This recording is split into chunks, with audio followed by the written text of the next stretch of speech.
Hey y'all, my name is Z Infante. I'm sitting here with Marc Fernandez and Christian Camilo. We're running in columns 5, 6, and 7 for the Roselle Park Board of Education and are so grateful to be able to answer some questions to get you a little bit more informed about what we believe and stand for. Something I wanted to bring up to you guys was a conversation that we've been having about bullying. Yeah. So many families are having this conversation right now. And I feel that there are so many policies that can be improved upon when it comes to actually making sure that there is investigation done to an extent that is where all parties involved, family and student, are taken care of and made sure that they feel like they are safe and seen and celebrated in the district. Absolutely, and I think that part of um, our board policy would be to ensure that all kids are safe in our district. Yeah, and what I would add to that is really ensuring that we incorporate inclusion as part of that bullying policy, right? Because through education, through understanding, through inclusion is how we also can combat bullying as a thing that's impacting our children.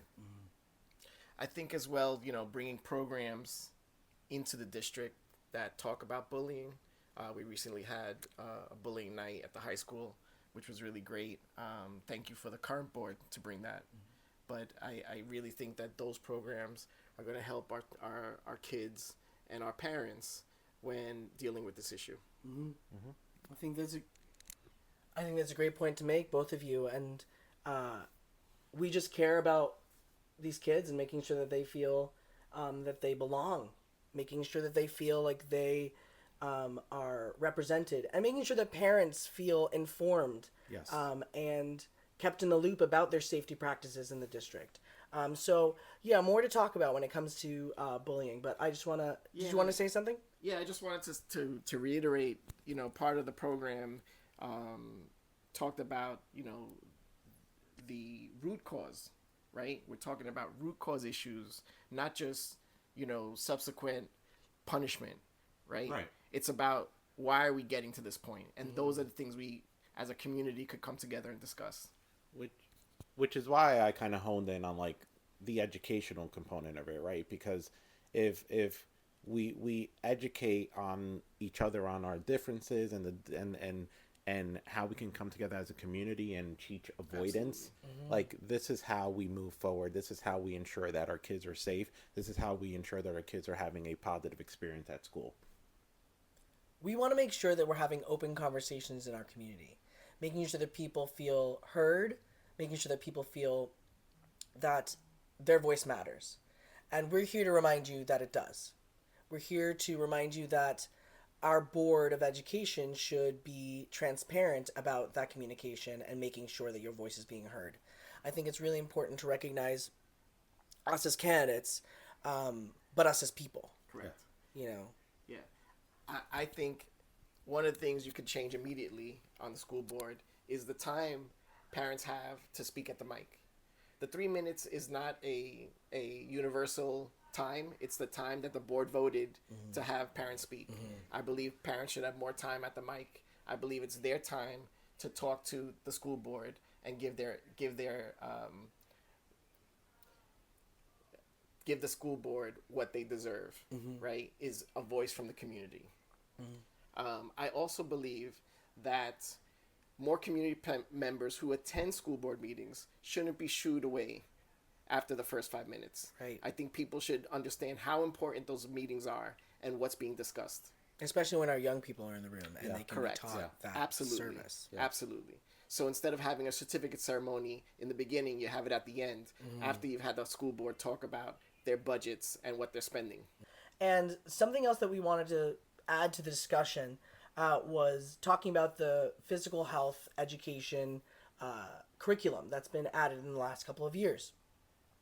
I know from my point of view, it's always been about making evidence-based decisions, Correct. right? Making sure that facts and science are being taught in our schools when it comes to our students' physical health. I know that there are other elements that are involved in the board operations side of things. I don't know, Mark, is that something you'd like to talk about? So I just want to let parents know that, they have choices. You have a choice to opt in to a curriculum and opt out of this curriculum. And I think that's most important for your own held beliefs if you feel your child is not age appropriate for the curriculum. No, I definitely agree with you, Mark, right? And I think you bring up a good point, which is that I think even we as parents, I have my child in our school system, so do you, Mark, right? We have to also educate ourselves on like what is the curriculum, right? Like what does it make up? Like and I think there's a lot of misconceptions as to what it is. And I think just as parents, high level, I want my child to learn about self-esteem. I want my child to learn about consent. And there's a slew of other things that I want my child to learn.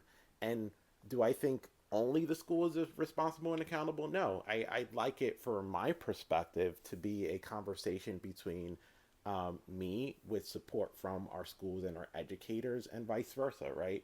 I think it's a broader conversation that we want to have as a community, but the only thing I would ask is that we as a community educate ourselves on what is the actual curriculum, what is being asked of us to do, and then how as a community do we implement it in a way that makes sense for us. Absolutely. And I think bringing parents together, whether that be in a committee, whether that be in a school board meeting, to explain some of these issues.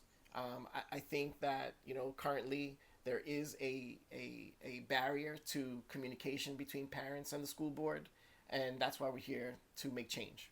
Yeah, we really want to make sure that we are keeping in mind everyone's voice, because it's a sensitive topic for some people. Absolutely. We want to make sure that everyone's feeling respected and that their family is being respected, that their Yes. values are being respected. Yes. We would never want a situation where we're not prioritizing our young people, their wellness, and their education. So, something that we want to make sure you are aware of is that we care about this board whether we're elected or not. We want to make sure that our children are taken care of whether we're on this board or not.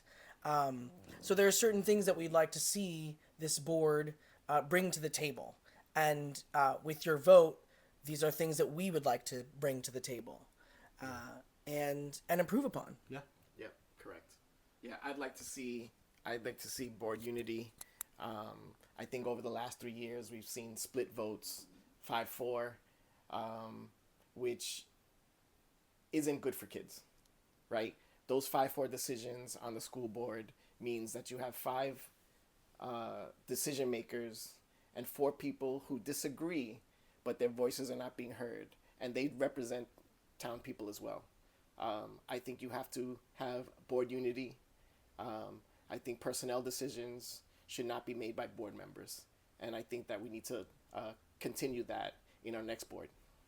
No, that's great, Mark. Thank you for that. And from my perspective, as a parent and as a potential board member and as a community member, what I'd like to see in this next board is really creativity from a budgeting perspective. So I'd love to see us striving for and looking for opportunities to ensure that our schools are being funded, our programs are being funded, and that we are ensuring that our teachers and our students have all the resources that they need. Transparency. I know we've talked about transparency already, but I want to understand where our tax dollars are going. I want to understand how the board is trying to benefit the school. I want to plan. We are growing. We are a community that's growing, which is a great thing. What's the plan for that growth, for the new introduction of new kids into our community? Yeah, making sure that, as we've said several times already, that everyone's voice is heard. It's important to make sure that, in addition, that the spaces that we create for these young people are safe and secure. And I'm not just talking about inclusion and diversity. I'm talking about facilities and what it's going to look like in the next couple of years in our district, how it's going to change, the kind of growth that we need to be prepared for and expand with. And the board needs to be prepared for answering those questions as well. Thank you so much for listening, for being a part of the dialogue with us. We look forward to more opportunities where we can bring each other together. So we just want to make sure that we leave off with a thank you. So I'll let you start, Mark. Yeah, I just want to thank the parents and residents of Roselle Park for supporting us, for reaching out to us. I think this is an important election, and I feel really confident that my colleagues here are going to do a great job on the board.